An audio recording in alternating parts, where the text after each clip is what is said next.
4 international cities, 50 cities in the U.S. and 4 international cities, in solidarity with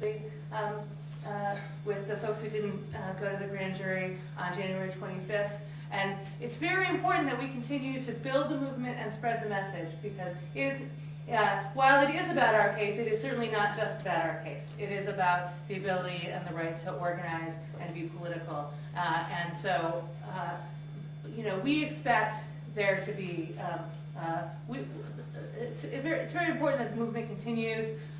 StopFBI.net is a website that's a clearinghouse for information and activities, and we hope that whenever you organize something, whether it's a speaking event at your church or your peace and justice group or at your union, you can find resources there that will help you to talk about the case, but also we hope that you'll send information about what you're doing to StopFBI.net. It's very, it's important that this is a national movement, and the solidarity has been incredible, and again, I want to thank everyone for it. In terms, no, you can't do that. You're cutting into my time. I'm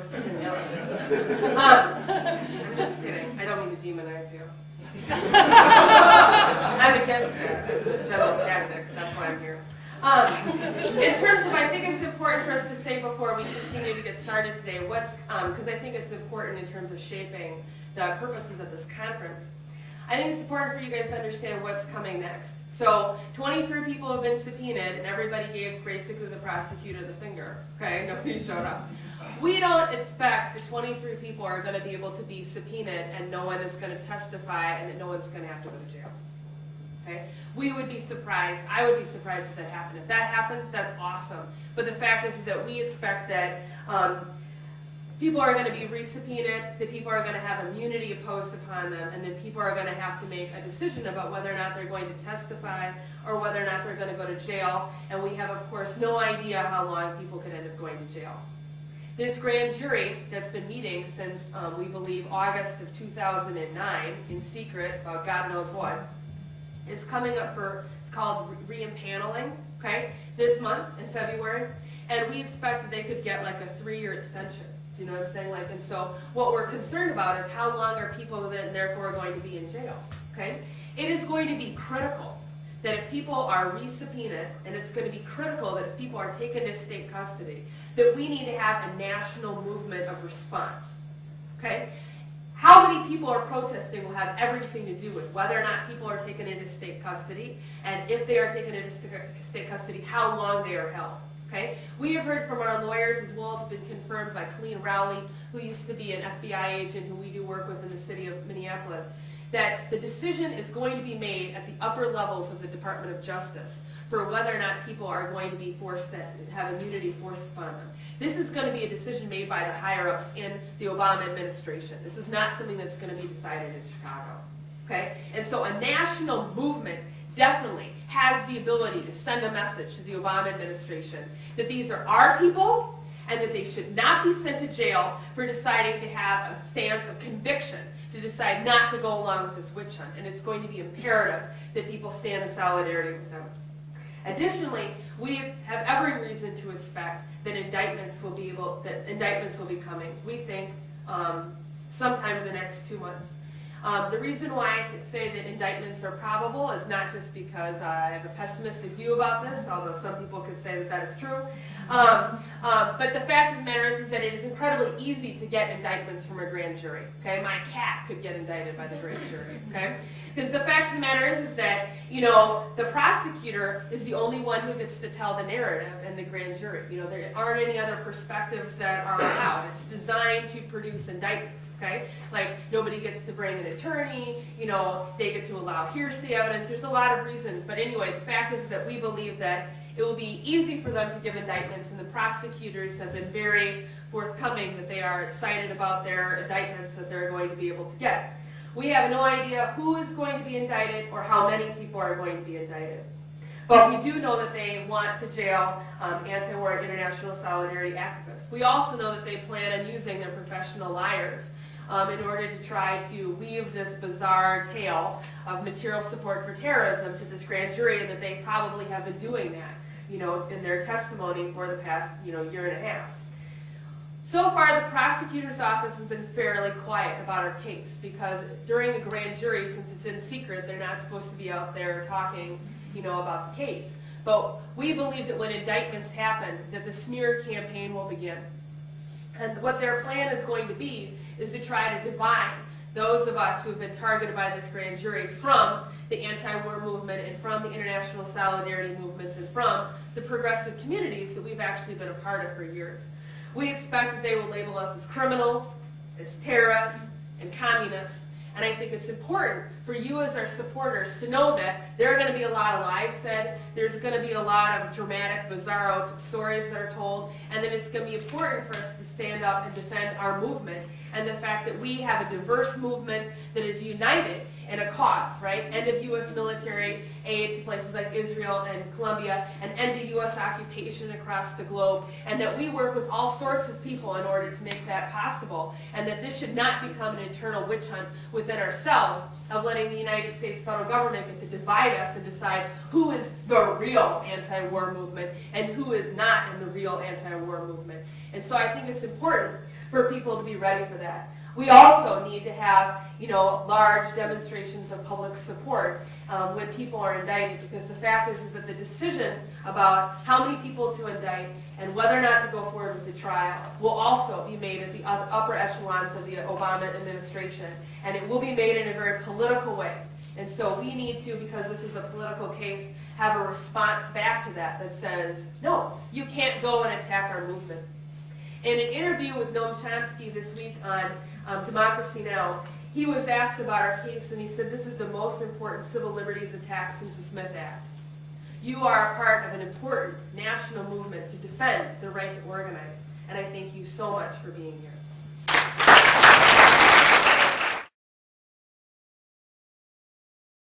My name is Elena Everett. I'm at the Triangle Committee to Stop FBI Repression, and I also work with Raleigh Fist, Fight Imperialism, Stand Together. I'm honored to be able to moderate this panel. This panel is going to cover the history of FBI and political repression against people's movements, both in the United States and internationally. We have some great folks who are going to be speaking to us today that have decades of experience and wisdom, and some of it is really relevant and helpful to understand the context of where we are today in the history and the legacy, really, that this is a part of. So the four folks that are on my panel are Lewis Pitts from Raleigh, North Carolina, Afia Wangaza from South Carolina, she's not actually from Atlanta, Teresa Elamine, who now lives in Columbus, Georgia, and Diane Mathewitz from Atlanta, Georgia. I just want to also thank Jackie Brown, who's going to be doing the timekeeping up here. And just to let you know, everyone on the panel is going to be speaking for 7 to 10 minutes, and then we're going to be opening it up for a Q&A and discussion, so we'll be able to hear from y'all and get answers from the panel and have more of a dialogue. So I'm just going to go ahead and get us started. So the first speaker is Lewis Pitts. Lewis graduated from the University of South Carolina School of Law in 1973, and he's been a public interest lawyer ever since. He began his career as a public defender, traveled to the Southeast organizing civil disobedience against nuclear power, and has been arrested 6 times. He served as a board member and attorney for the Christic Institute in D.C. and served as lead counsel in the Greensboro Massacre civil rights litigation. He worked for racial justice cases throughout the South and currently serves as the managing attorney for Advocates for Children's Services of Legal Aid in North Carolina. Mr. Pitts has appeared on Good Morning America, Larry King Live, and has been an advocate for children's rights and has appeared in other news forums. He's a passionate advocate and a believer in law as a tool for social change and participatory democracy. Thank you. Good morning. It's really an honor to be here, and I just commend our keynote speakers for setting the mood for us. I don't know about you, but I certainly feel moral outrage, and I think that's an okay thing, and I think we should have that moral outrage about all the injustices that our nation does in our name. The people are coming. The people are coming. They're in motion. This is one example. It's happening everywhere. We need to keep that in mind, because the last thing we need to take away from this is a sense of being chilled and frightened by the horrible stories of repression. Let me try to do three things, and I'm trying to do it in my time. Why the repression? Say a few words on why. How bad is it? That could take a long time. And then maybe a few implications on that. Why? And I know there's a lot of ideological niche we could pick, but think about it. When you have a country that has been an imperialist, exploitative nation since its very beginning, that focuses on a capitalist system or is driven by a capitalist system generated by greed, that exploits its own people and the world, it has to do something to suppress the inevitable resistance that comes from the people. So the obvious point that sometimes we miss is people are going to be resisting. That's what we're doing, and the state in place today serves the function to repress that.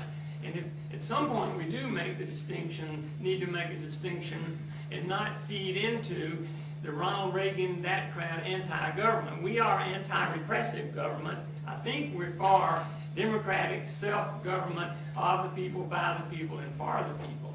And that's an important distinction for us to keep in mind. We are ruled by corporations. Corporations rule us, not the people. And that's an end. The state serves the function of facilitating and allowing the few to live well and the vast majority to suffer from cradle to grave with insecurity.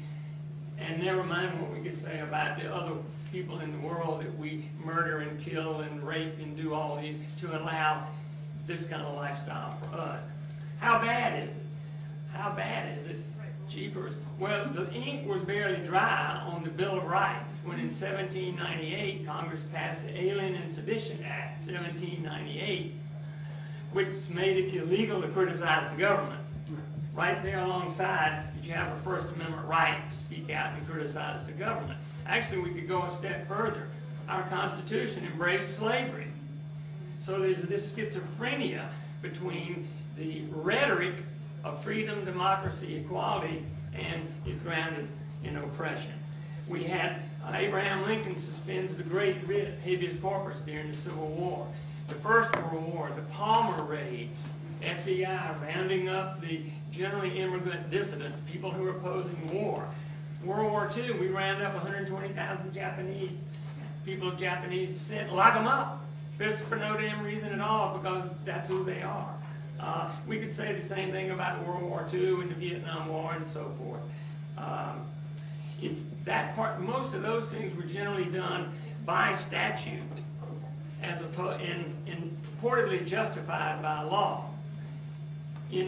But there's a second kind, and that's the part that partly y'all were talking about. You're allegedly violating the law by giving aid and support to terrorists. But the real effort or an additional effort under there is what we know was part of COINTELPRO, the counterintelligence program, where it's to discredit, disrupt, and neutralize the people's movements. And I've got